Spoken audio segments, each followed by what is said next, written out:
Welcome to the Future of Teamwork podcast, where we explore cutting-edge strategies to keep teams human-centered, drive innovation, and empower you with the tools and insights needed to help your team excel and thrive in today's rapidly changing world. Your host is Dane Groeneveld, a seasoned expert with over 20 years of experience enhancing team dynamics and innovation. Today, Dane is joined by Tomas Kvedaravicius. Tomas is a visionary and transformational leader with over 30 years of experience, including 25 years in senior leadership roles at IBM and GSK. Now, as founder and CEO of Alevion, he's pioneering a new kind of teamwork for the AI age, fusing human collective brilliance with artificial intelligence to reinvent collaboration, spark innovation, and deliver extraordinary results. This conversation digs into some big questions. Why do high-performing teams thrive? How can AI support, not replace, human creativity and collaboration? And what happens when we design organizations that help people be more human, not less? Tomas believes AI could finally allow us to work the way that we're wired, in purpose-driven groups where creativity, curiosity, and shared vision lead the way. It's a compelling, hopeful view of what work could look like and what's holding us back today. So, teamwork makes the dream work, and we're here to inspire your next collaborative breakthrough. Gather your team or put on your headphones, and let's dive in together.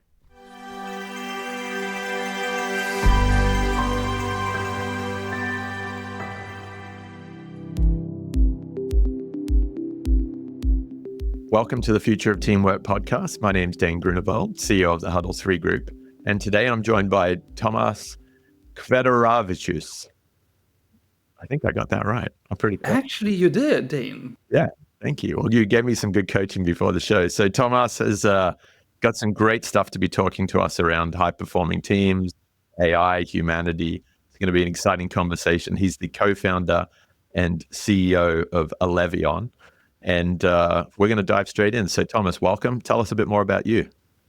Yeah, thanks for having me, Dane. And it's really a pleasure to talk and to the audience and actually share my experiences of how I was working in the industry for 3 decades already, and some good things and failures and discoveries which I had, and which ended up that I believe that the future of our work and teamwork is related to the AI, very much, and actually for good. I like the for good because I've seen so many people sort of telling the scary story, you know, and the apocalyptic stories of like AI and robots taking over the world. So as an optimist, I always love talking to someone who can see where this is going to create lift. Actually looking into the future, one of the easiest way is to look back into the history and see what happened. When we moved from the farmers to the industrial era, so everybody were completely freaked out what's going to happen, and then actually we're going to be without any jobs. Apparently, we live by far better than medievals. Surprise! Then computers came. Oh, look what happens. All accountants thought that, okay, they're going to lose their jobs, and actually computers will take everything. Actually, accountants turned up to have a really lot of great job right now. Yeah. So why is going to be any different from with AI? It's going to be the same. Obviously, the shift going to be quite rapid, and a lot of things going to change, and we're going to discuss during this call. Yeah. But it's going to be great. You will see, it's going to be great. It's cool. How did you get into the world of sort of AI and work? You came through a more traditional computer science background?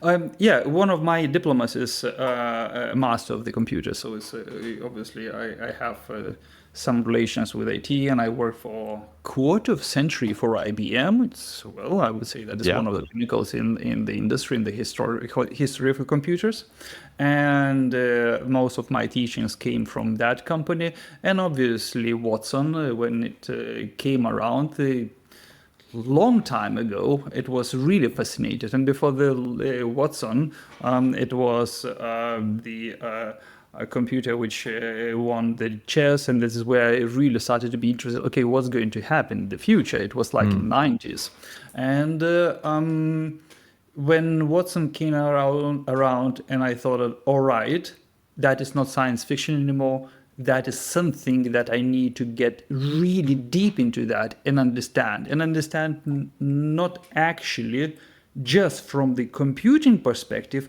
but more from the meaning perspective. I love that. And it's interesting, hearing you talk about 25 years with IBM. I've been to a few talks from academics on artificial intelligence.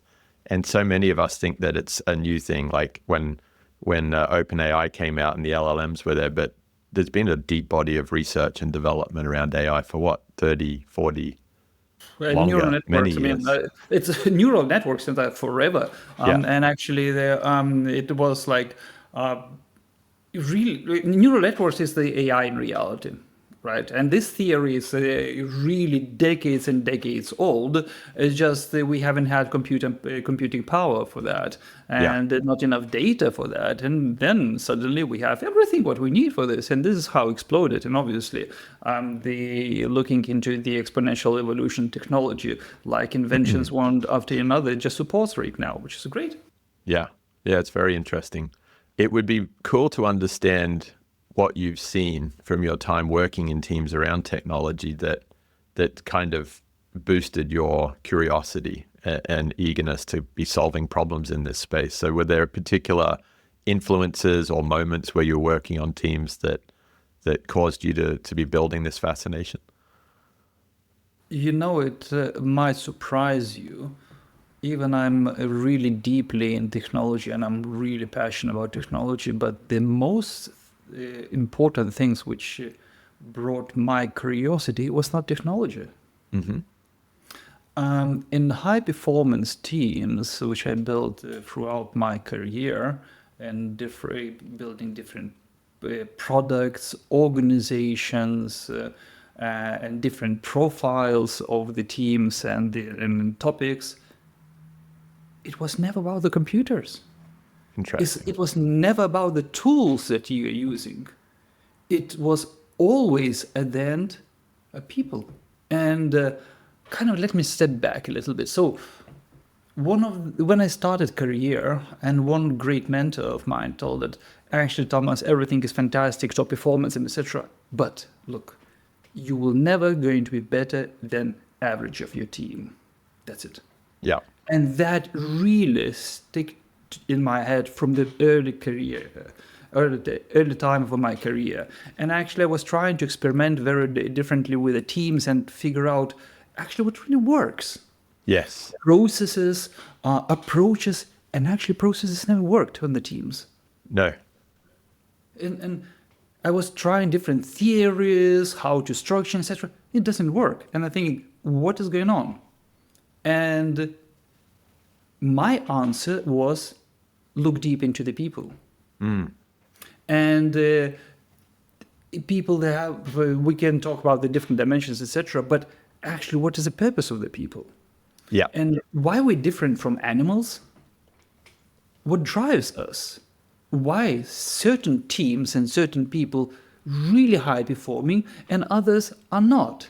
Yeah. And it's not like some people are completely like Einsteins and others are like clueless. Not really. Yeah, it has influence, obviously, IQ and etc. But it's not really that. That's fascinating. And that concept of like why we're different from animals, I listened to a great podcast. Jane Goodall was on Adam Grant's Work Life podcast, and she'd done all the work with the primates in Africa. And she said one of the big things that makes us human is that we can use story to create learning and inspiration for something that doesn't exist right in front of us. And I was like, oh, wow, that's a really like poignant point. I'm intrigued to know, like, as you started to think about getting into looking deep into people, thinking about their purpose, how much did sort of story and understanding the story that an individual was maybe trying to create for themselves or the team, how much did that play out for you? Basically, you already answered part of the question you just mentioned, the purpose and the story behind. So purpose is related to the vision. Always people need to have why we're doing something. If you're not asking the question why, it's a bit of problem. And In some cases, it would be okay. Depends on your other purpose. But if you in the team where you want to do something more meaningful in a larger part of your day, the first question is why. Then Yes. related to the purpose / vision, right? So purpose, let's put aside, is a very deep and far-reaching concept. But vision is, okay, what we're trying to achieve. And actually it needs to be something which resonates with the people, not like propaganda thing. When people actually quite quickly they can connect that. That is like propaganda. Oh, we're doing like that, but in reality it's different. It needs to relate to to something tangible and something that people understand. Oh, this is real. Yes. Okay, it could be so far-reaching that is difficult to grasp, that is possible, which is actually really good. But at the same time, they need to resonate, oh, this is real, and I want to be part of that. That is number one, which actually you already told. And then actually two other key supporting things for that is why we primarily differ from the animals is creativity, curiosity. Those drivers are like, it's kind of vehicles. We need to have a purpose, vision, where we go. We need to have curiosity at the same time. And we're obviously creative beings. If I look into the all animals around, I haven't seen any creativity, really. No. It's kind of hard to find there. Yes. And this is what, for me, main differentiation, those three pieces put together, this is like, oh, humans, animals. Yeah. And then the question is, all right, how to spark those things in the teams? Yeah. Is it a process? No. No process skills, unless you are in manufacturing industrial line, which is like you need to have, right? There's certain things that you need to follow. Otherwise, if something like production of the medicine, right, production of some equipment or car, something goes to the left or right, it's going to be damaging. Yeah, there's a process. Period. But if we now think about the teams which are more knowledge workers. Yes. Then actually we can debate what is in knowledge workers, what the information workers. I think that we still haven't tapped into the knowledge era. We're still in information era, but that is a different debate. But then if we focus in this information / knowledge workers, those pieces are kind of most essential to have. And then if you can spark in the team collective collective vision, collective curiosity, and collective creativity, you have a teams with just go miles. I love that. I'm kind of getting this read off you there, Tomas, that the vision is kind of, it's where we're going, and it's the curiosity and the creativity that really fuels how we get there. Exactly, Dane. You just got it. That's fun. That's really cool. And so when you think about collective creativity or collective curiosity, and process it can actually constrain rather than help. How do you go about starting that in some of the teams that you've been lucky enough to be on? This is creative process on its own. Yeah. And it's art of finding the right people. At least I would say the people who have ability and have an interest and have that inner drive, and like have a spark inside. Is it really about having someone deeply professional and deeply knowledgeable about this particular topic? Motivation always outperform experience. Interesting. Always. Yeah. In the longer term, if you need someone, okay, just come here, do something and buy. Yeah, we need experienced person and just go do, thank you, buy. I don't need to explain. But you're looking at the more strategic, long way. You need to find this combination that, okay, is sufficient amount of experience, but motivation peaks. That is the person you want to keep for the longer term. Yes. And then you need to collect a lot of such type of the people.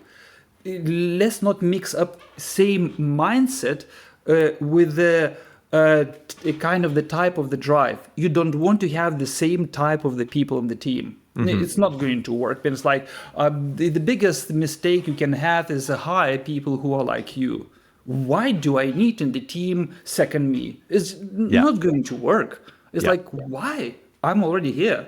I need someone who complements me and actually helps me and fills the limitations that I have. Everybody has limitations, which is perfect. Yeah, fine. This is we're humans. But then you finding those type of the people, and then creating, and then you need to putting it all together. And if you sparking those three things by giving them right environment. Environment is the key. Process is environment? No, process is not environment. Process constraint. Again, let's separate where process is needed versus where process is actually constraining you. So those high performance teams then put together diverse, and diversity is essential. It's like more than essential. Again, same people don't produce new results. Different people produce exponential results. Yes. It's mathematics. Simple. Yeah. So, and then when you're giving that environment, they can thrive. But then creating environment, like imagine you're building the large organization. I had an organization, 150 people, and we had to deliver a lot of different things. Then I was thinking, okay, fine.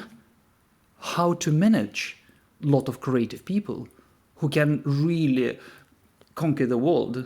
Yes. And back then, it was in 2000s, the traditional was like matrix, like, not matrix, it's like, that is the hierarchical, and there's a boss, and then boss is how it works. Yeah. And then you supposed to be in control of your business. Yeah, you're in control and responsible for the numbers. Period, right? Yeah. But actually, team needs to perform, and they are kind of really struggled between going with a traditional approach of managing and like having hands everywhere, and it was like really difficult. And I'm thinking, can people, creative people, operate under the strict management? Actually, they can't. Yeah. People open up when they have ownership. Yep.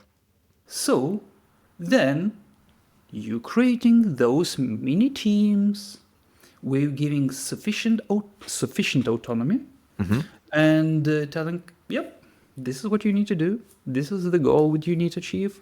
And you own it. You have a problem. I'm always there. Yes, I'm going to check in and etc. help and etc. But that is your baby. You do it. Yep. And how do you, when you create those teams, Tomas, so you create an environment where these creative small teams get together, they have ownership of what their part of the vision is. How do you create the conditions for them to play nicely with the other teams? Because I would imagine that creates a lot of different units in a 150-person organization.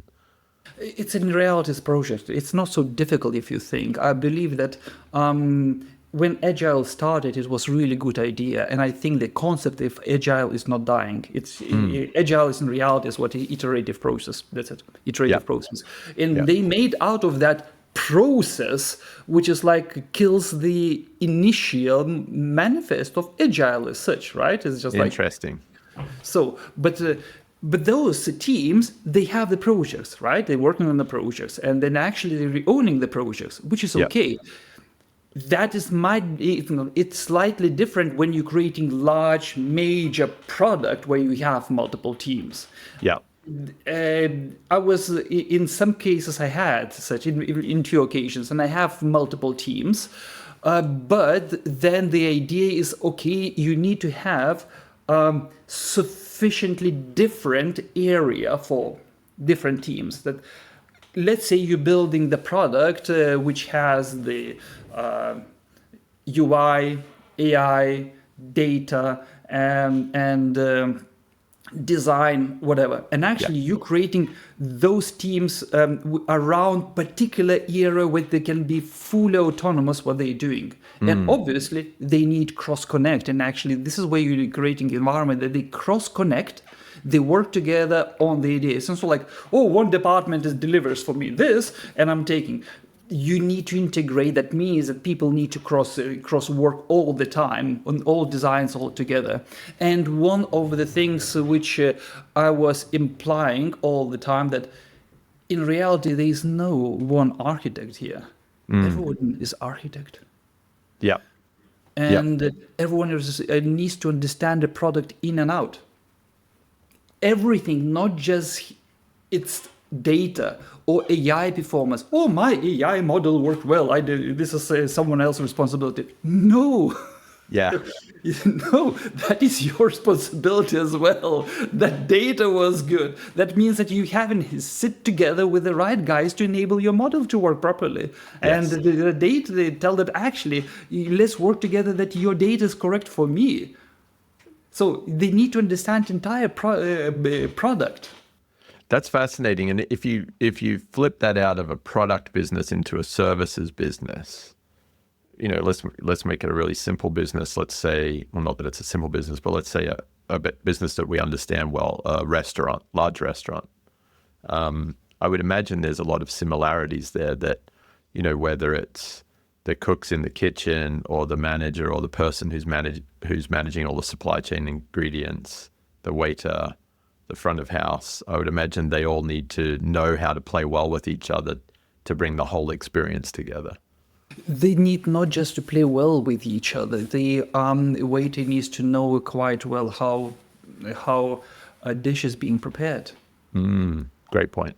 They need to understand. Do they need to know exactly how to make it perfect? No, but they need to understand, all right, in order for me to make pasta, all right, boiling water should be enough salt, and actually depending on the pasta type is, it should be 10, 11 minutes, and this is how they do it, and then they actually prepare sauce separately. So therefore, when I'm making the order, I need to really count, okay, that is going to take so much time, and that is the main thing needs to be. Therefore, I can deal with the customers properly because I know how they're making, and actually, if pasta stays for too long, cold, I missed my good delivery of the perfect pasta because it's spent 2 minutes cold. I miscalculated.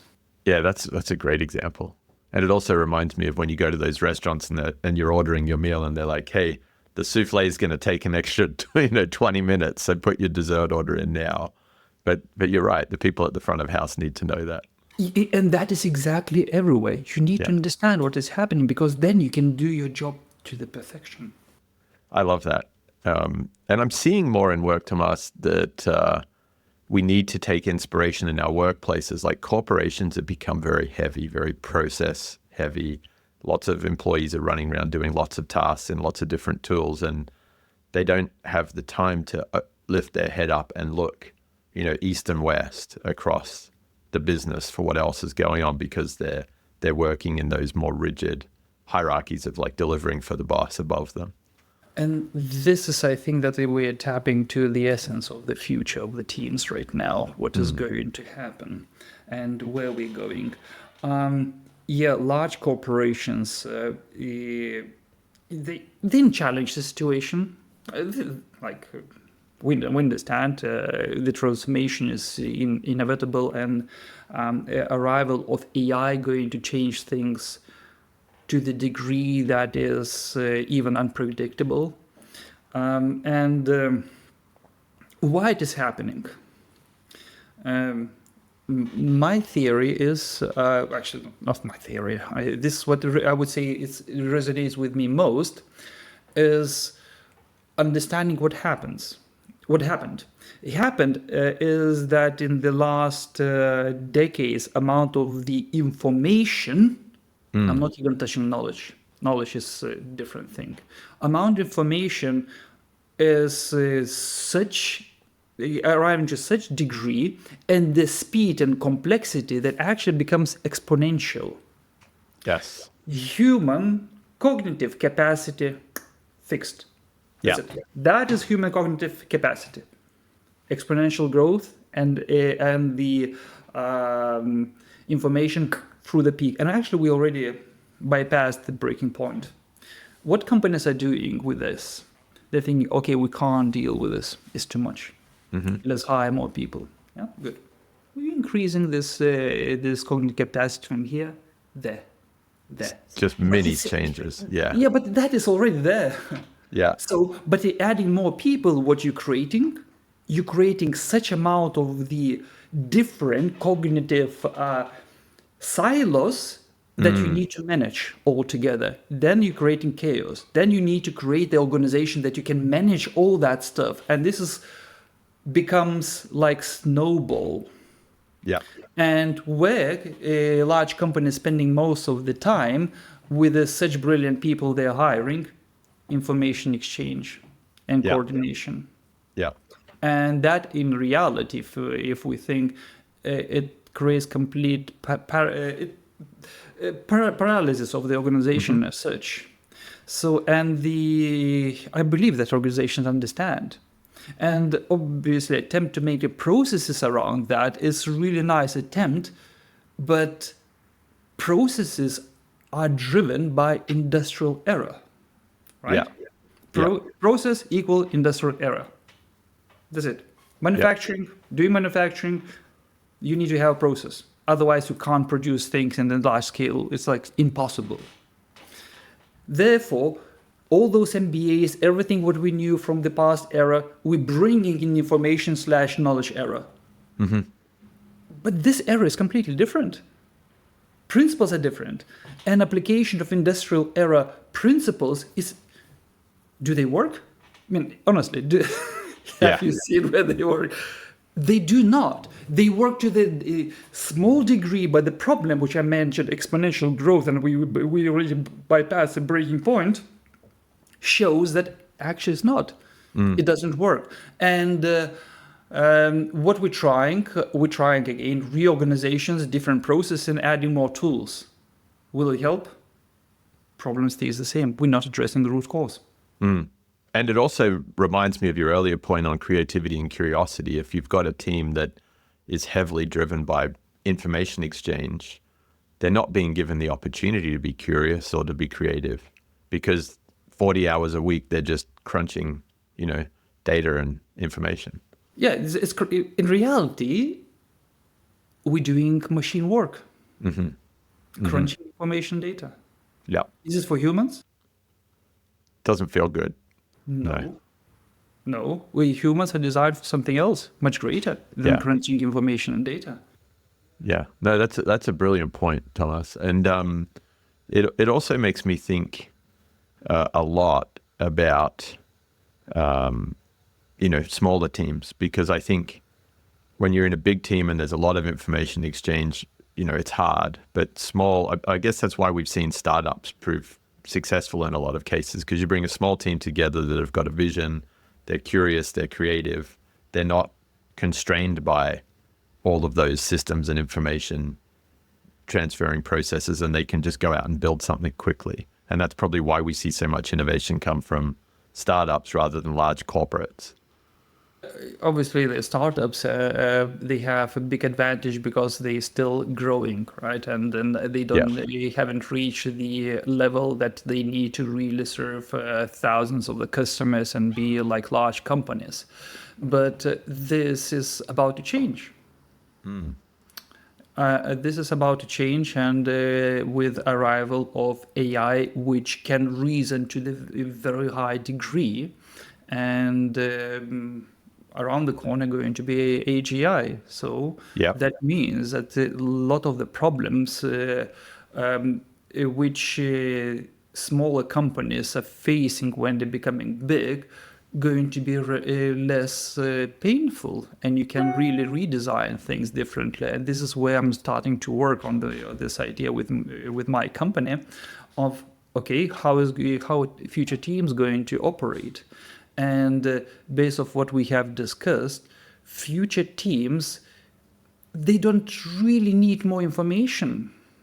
They don't really need more tools. obviously, individual tools like we have Claude from Anthropic, OpenAI, Gemini, and others are coming to amplify personal capabilities are great, and they're going to evolve, and they're really needed. But when we talk about the phenomena as the human team, not individuals, we're playing in different dimension. And actually, there, humans need to really operate between each other in the team, right? Yeah. Which is very special environment, which is designed within us by our evolution as the group species. And it's not about to change. I mean, like breaking news, we're still going to be a group species. Yeah. Even if you look into the monks who are Tibetan, they're going for the 3 years in the cave. They have to practice 3 years in the cave. You're going and then coming back. Still, we're going back to the monastery to be in the group. Yeah. Even those guys are doing this thing because that is our nature. This is where we really can make by far more than individuals. So it's not going to change. Yes. And provisioning individual tools is not going to change things as the group. That means we need to think in different way how AI going to play in the group environment. That's very interesting. And we're living through a bit of we call it the loneliness epidemic if you listen to the Surgeon General, and human connection is actually being torn apart. So am I hearing from you, Thomas, that you think the evolution of the AI will bring us back to spending more time together? Are we coming back from the cave? I think at least what I'm working on, I'm designing, is designed to do exactly that. That's exciting. It's exactly that, because my belief is that AI, one of the greatest things happened in our civilization. I'm really grateful to be in that time. And I believe that AI going to make humans humans. Perhaps for the first time in our history. Yep. That's a profound statement. It's interesting on an organizational level. I read a piece from a former organizational development professor. He said, it's not that we're trying to fix a broken organization. We've never built organization well in 3,000 years. Oh, that is a profound statement. I need to know the name of that person, please, Dane. Yeah, his name's Elliot Jacques, but I'll send you his material. This is exactly what I think as well. I don't think that we need to create something new in reality. We need to enable us to be us. Yeah, that's And very cool. we not really enabled us to be us.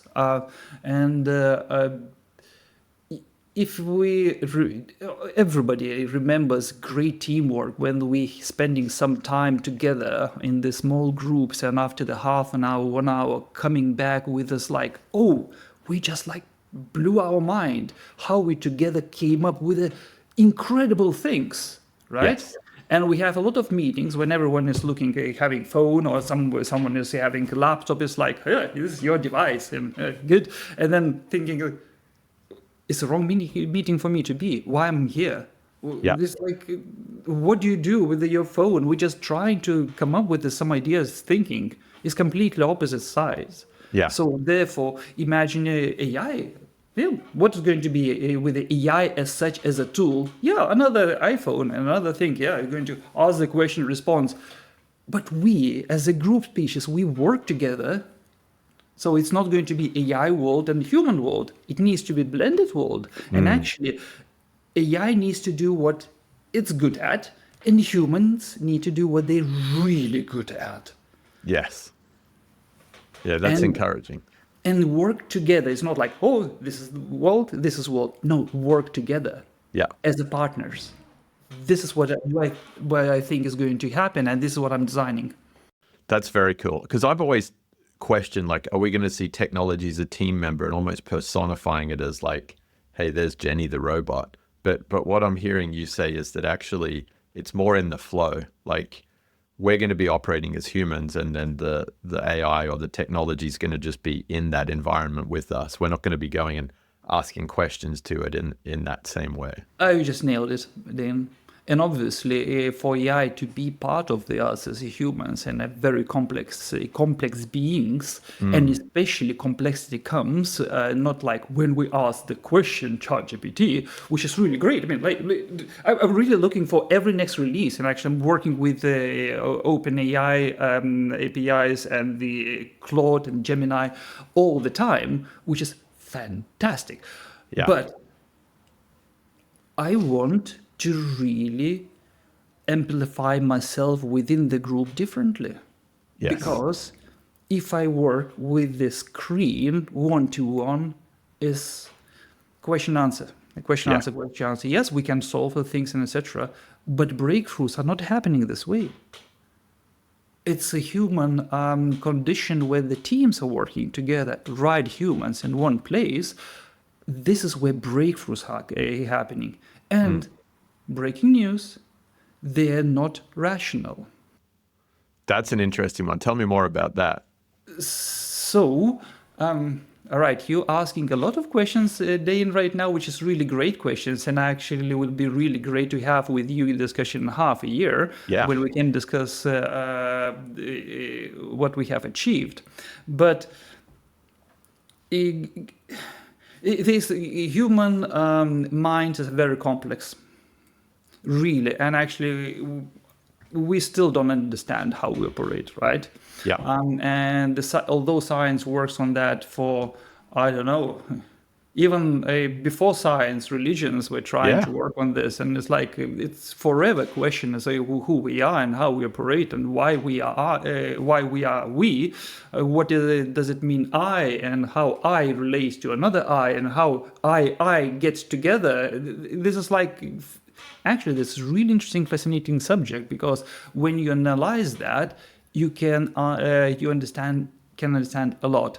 So now back on the rational. Yeah, we are trying to reason without a doubt. The part of our brain cortex is reasoning, but actually reasoning is not the strongest part of our minds and our brains, isn't it?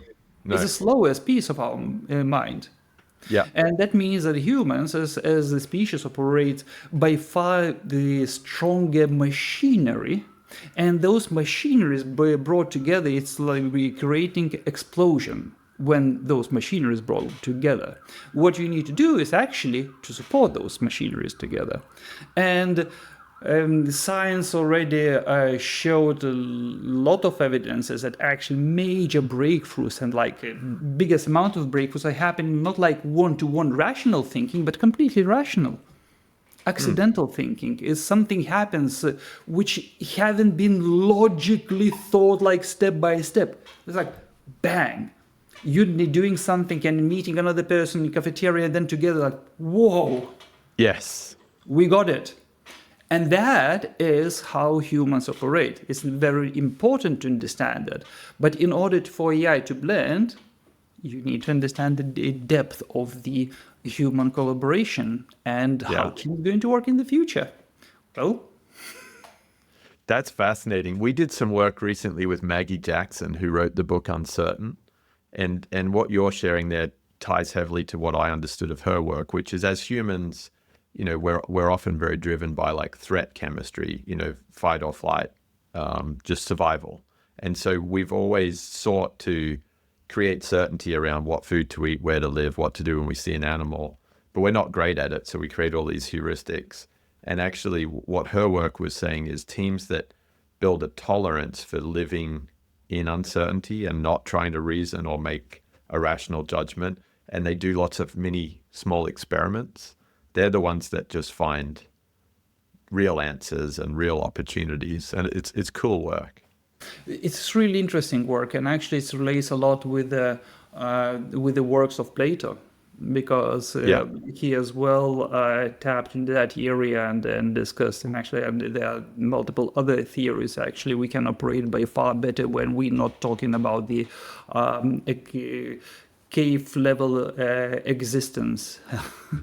So when we're bypassing that, we operate differently. Yeah, that's fascinating. when you think about, let's roll forward. So let's say it's 10, 20 years time and humans are being more human because AI is playing well with them. We're all in the flow. How do you envisage that might change the way that we're actually living? Like, we're right now in this kind of return to office, hybrid, remote confusion. Do you think that we'll get back to living more in our local communities? Do you think we'll still be very like global and virtual? Like, you got any viewpoints on that?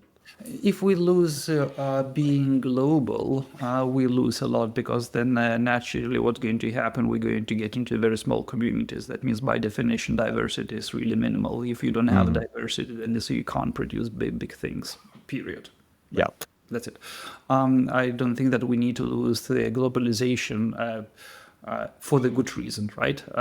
There's some bad things which happen with globalization, but actually there are a lot of the positive things which happen with our civilization because of that.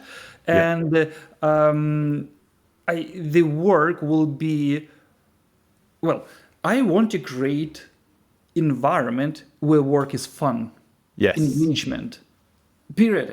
Then your productivity levels will peak through the roof, because every time you get together, you like bang and bang, and actually in a short period of time you create such amount of the output that in these days takes weeks what you actually can do in a few hours. That's pretty So yeah. that means that your work in reality is fun. Yeah. And you're working on the topics which really engages you, accelerates you, rather than going to the meetings for the information sharing and coordination. Well, AI will do coordination in some years. Why do you need to bother with this? I'm producing new things, I'm creating, and contemplating new ideas, new thoughts, new directions, new visions, and figuring out how to make it happen with the help of the AI. And those coordinations, formation, information, that is yours. This is what I do. And that means that, yes, it's going to be hybrids, obviously. What we will need in the future, I'm not right now tapping into this area, I'm trying to figure out how AI can be part of our human flow. Yeah. Natural flow. Yes. But I believe that media will evolve pretty rapidly as well. That helps us to be cross-location and be in the natural human way as well. That's exciting. And with all of that advance, do you think we're going to be doing 40-hour work weeks, or do you think work will become, less of a burden, less volume in our daily lives? It depends how you define the work. Tell me more there. If you have something that really fascinates you, is it work? Great point. You might be getting such a high off doing the work with a team that you're actually just having fun. It's play, it's exploration, it's learning, it's everything all at once. Yeah, and obviously you need your time to think, because you can't be like in one engagement straight away around the corner. The engagement is going to be one engagement, is going to be some spending some time together talking about completely different things, and then again working on some topics which naturally going to evolve. And another day you will think, all right, I need inspiration, I will go to the immersive art gallery in London just to see, to get some completely different type of the knowledge, to expose myself to completely different type of things. Then coming back is going to be, out of nowhere, because I saw in immersive something, it sparked new idea in the team. And again, I'm working on interesting things and working 12, 10 hours on something which really fascinates me. Another day, I'm going for hiking. Yes. Yeah. Because scientifically proven, when you do exercise, walk alone, and etc., your brain really gets back into the very different frequencies to work. Yes. And that is work. And then it is actually the question, what is work? I love that. Yeah. We'll become more outcome driven, I would imagine, in that world, where it's actually like more, what did you all produce rather than how did you produce it? I think that was already for the high performing teams. And actually, you can ask my ex teams. I told, I don't care where you work, how you work, Yeah. how many hours. This is what we need to achieve. That is the time frame we need to achieve. Enjoy your That's good. time. Yeah. And I have guys who went to south of Italy Yeah. in my team. And actually, I haven't told management at all. It was like many years ago. And they said, like, Thomas, look, we want to go on our own expense to next to Bari, south of Italy. It's a fantastic weather right now. We're just going to rent a few houses and we're going to work from there. Can we do that? I don't know. You go. And actually, they produced phenomenal results. That's my kind of work. Like, I've always had this belief, or this dream, it's probably more of a dream, that wouldn't it be cool if work was like, hey, there's this community of, 15, 30, 40 different people and their families that I like to do most of my work with. And we're like, hey, it's summertime. We're all going to go and hit this part of the world and we're going to keep working, but our families are going to keep playing. And that you can do things like that you can kind of just drop in and drop out. That would be fun. And I think that, okay, even today that is possible, but with the AI, imagine the degree of freedom you're going to have to do those things. And even you mentioned on the beach, family playing, and you're there sitting, Yeah. and you just looking into the blue sea, and because of the space and everything, the right people around, in 1 hour, you will produce such output. Yes. That is fantastic. And then with it obviously facilitated, supported by AI, and it's part of you as the team. And then in 1 hour, look, we invented new thing in the world, and it's going to be fun. That's when so it starts cool. working. Yeah. Let's go swimming. Yeah. That's so cool. And after swimming, you will get another set of the power of ideas. You will continue working. Not working. You continue engaging on some topics, which is really great. Yeah. No, that's a very exciting hope for the future of teamwork, Thomas. It's been a wonderful conversation. I can't believe how quickly it's gone. You touched on some great points around, like, early in your career, having the boss or mentor say, hey, you're never going to be better than the average of your team, which I thought was a great sort of genesis moment for moving into high-performing teams. I loved how you talk about process not necessarily being relevant to the work that we do today. It's very industrial era, and that there's an importance of, like, looking deep into people, particularly that piece on, like, motivation, but more importantly, like, if there's a vision and you can fuel curiosity and you can fuel creativity, that you can just create these amazing things. There's so much energy that comes from that. I loved how you talked about everyone being the architect and just kind of the agency that the future of work will create, particularly with the AI. And then this latter part of, like, work being fun and it being, us leveraging our sort of group species capabilities. That's super exciting. So I'm pumped. I can't wait to learn more about Elevion and what you're all doing in the second half of this year. If any of our listeners want to find you, whether it's on LinkedIn or on your website, and follow along with more of your beliefs, hopes, and work, how do they do that? So www.elevion.ai, and I will keep posting more information as we progress. Right now it's very basic information, and follow us, and you might create your future engagement, not work together with us. I love that. That's cool. I hope to do some future engagement with you, maybe on a hike out there around Winchester. Who knows? Oh yeah, absolutely. And it was going to be fun. Super fun. Well, thanks for your time today, Thomas.